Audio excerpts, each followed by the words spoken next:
initial point where you go into these platforms and come out and they'll tell you what you're eligible for as far as a loan. Do you think that from your organization that you would feel comfortable and others would feel comfortable if you're not part of, I'll just say that, the big Axions or the On Deck platform, if you're helping support those people to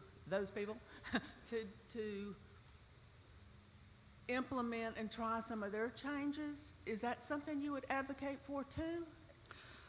Well, I've heard the expression about, all the boats rising in the water, and I think the better off we all are, the better off we all are. So I think we all have to take the gems that work at different places and put it into practice for what works best. I mean, there's a lot of regional differences. I mean, I'm no expert, but just in my opinion that, I think you always have to glean the gems and put it into practice where you can. So if that gem lies within a larger organization, then you should utilize that. And pass on also what you do well. I learn something new from every single person I talk to, whether they're new to the industry or not, whether they're from a large organization or small. I think you always have to just glean gems anywhere you can. I don't know if that answers your question. I beg to differ. You are an expert. Thank you. Thank you. Could I jump in here? Please do. So one of the things that became clear globally in microfinance is that it's a great tool, right? It's a great tool for all sorts of groups that people are interested in helping in some way, right? It's great for female entrepreneurs, for farmers, for all sorts of folks. It's not necessarily a system. It can be a system, but it's not necessarily a system. And so I would be the first to say everyone is the owner of their mission, and everyone needs to understand how doing microloans fits into their mission, right? I think that's real clear.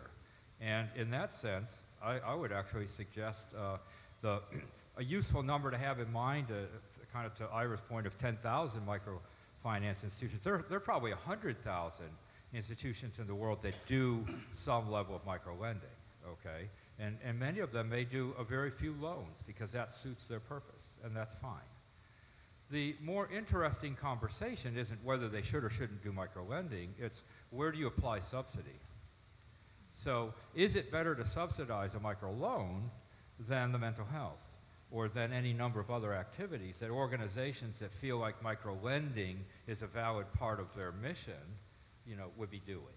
And so how do you distribute subsidy, right? There's only a certain amount of philanthropic money available.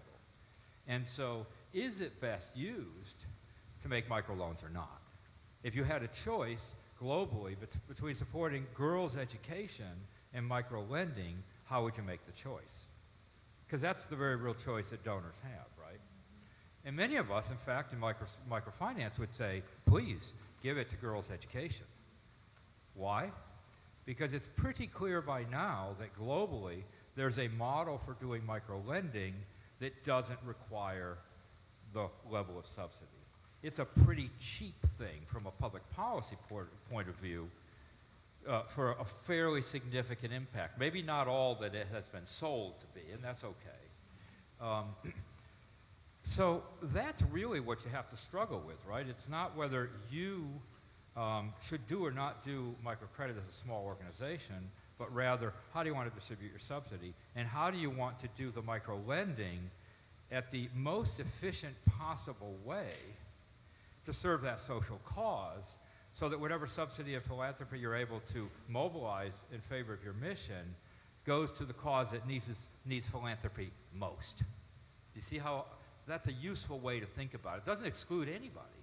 But what it does say is there a relentless search for doing microcredit in the most efficient and effective way possible? Because that would be in everyone's best interest. Then we all make best use of those scarce philanthropic dollars. That's the way I would think about it. And so it's not exclusive at all. What has happened globally, and I'll refer to that, that's my frame of reference, is that those 300 organizations that have committed to doing a sustainability-based strategy for growth and outreach now give about 70 or 75% of the microloans in the world. So that's also a fact. So it's okay, right? It doesn't invalidate the huge number of organizations that do very few loans. That's fine too. You know, when you're looking at it as the individual client, you may not care who you get the loan from and what their purpose was in giving it to you. But it is a fact that those organizations that have believed in sustainability, and I would say profitability, even organized as nonprofits, you can be profitable and reinvest. Profit, you know, for profit just has to do with who gets the dividends, right? It doesn't have to do with whether your business makes money or not. Those who have committed to being profitable in whatever legal framework they have, reinvesting the profits, using the reinvested retained earnings to further leverage their portfolios, have now grown over the last 15 years to completely dominate outreach. And that's an important fact, okay? It doesn't invalidate the work of others, but it does say, what's your mission? Is your mission in your particular community to do a holistic, integrated approach to being of assistance to people? That's a valid, but others may also have an equally valid objective or mission statement that says, I want to do this one little thing as broadly as possible and to as many people as possible at the lowest possible subsidy. And that has to be respected. Ultimately, I suspect the ecosystem is going to look a little bit like those who have committed most broadly and work hardest on the technology and hardest on the business model will be able to offer a service to those who really only want to give 10 loans in their community, where that lending part can be done as efficiently and effectively as possible, somewhat like the earlier comments, right, about the underwriting, you know, moving as much out as possible. And so therefore their subsidy they're able to mobilize locally, I'm thinking of the earlier comment that was made, can be applied to the wide variety of mission-driven activities that that local institution is most interested in. That's how it seems to me it'll sort out. I think that makes sense. Hi, I can't Grace. see who that is. This is your friend from Los Angeles. I thought you'd gone home. Okay. Glad you're here. Anyway, thank you, AO and Connie and Tammy for the dynamics last 2 or 3 days. Interesting that I hear the word investability. What sparked in my mind there is microenterprise. We no longer to go to Washington, D.C., but we're going to go to Wall Street. That's a high sea to sail because we are asking to face the real market, to provide also at the same time profitability for the investor. So that's just my comments on investability and going to Wall Street there. But I'm representing a Pacific Asian consortium in employment. In our name of organization, employment or job is the most critical things of all. As a refugee coming to the US, without a job, there is nothing else. There is no housing, there is no food, there's nothing. So job is very ingrained in our DNA, if you may. So as a micro enterprise, I think I was at SBA conference last week.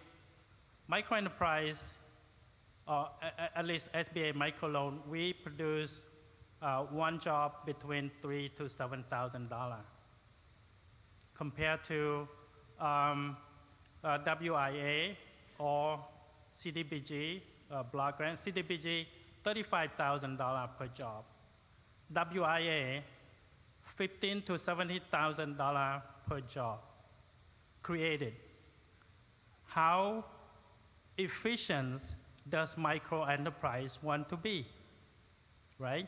I think that's one question that we need to ask. How much more efficient need to be?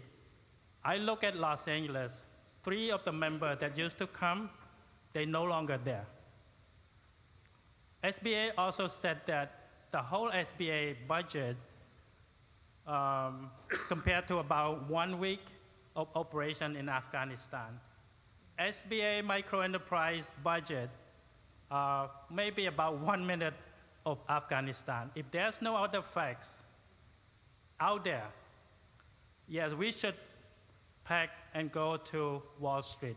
So my comment here is that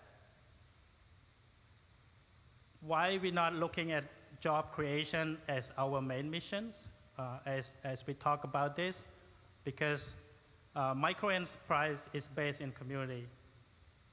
Do we want to go to Wall Street?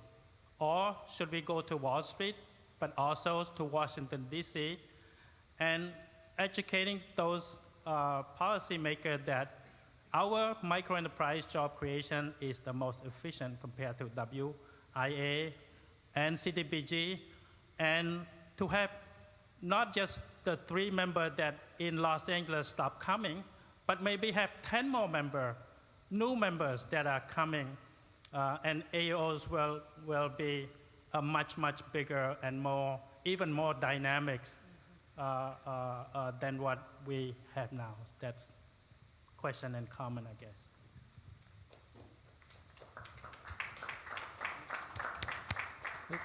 I just wanted to say something very quick about investability, because I think, again, the prospect of going to Wall Street, relying on Wall Street, maybe strikes terror in our hearts. But investability, to me, I don't know if people would agree, means you get your money back, and for starters.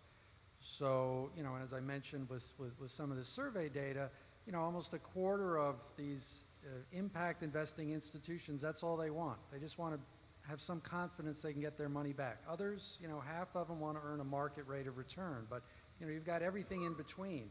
But the starting point is you have to have an institution that's sustainable and that's not relying on subsidies to cover consistent losses. So I think investability is maybe a little less a terrifying a notion than it might first appear. Hello, I'm Patricia Williams. I'm known as PC in the micro world, and on the AEO board and served several roles in the industry. But I guess my question goes back to the title of the session, Making It Happen. How do we take the data and all the information that you all have shared and have access to and come up with a plan A, B, C to move forward, to stop talking about it, but to move forward? And if A is going to the legislatures and Treasury, and B is the impact investors model, then we also have a C and start moving in those directions to make a difference for those 8,000 declines and the larger picture of small businesses that need support. I love it. Getting real granular, what we really can do to support the work that Tammy and AO and all these people have been working on our behalf. It's always been about a few people with vision, right? That's who makes the change, and those are the people who made it globally. It's hard to push on a string, right? When we talk about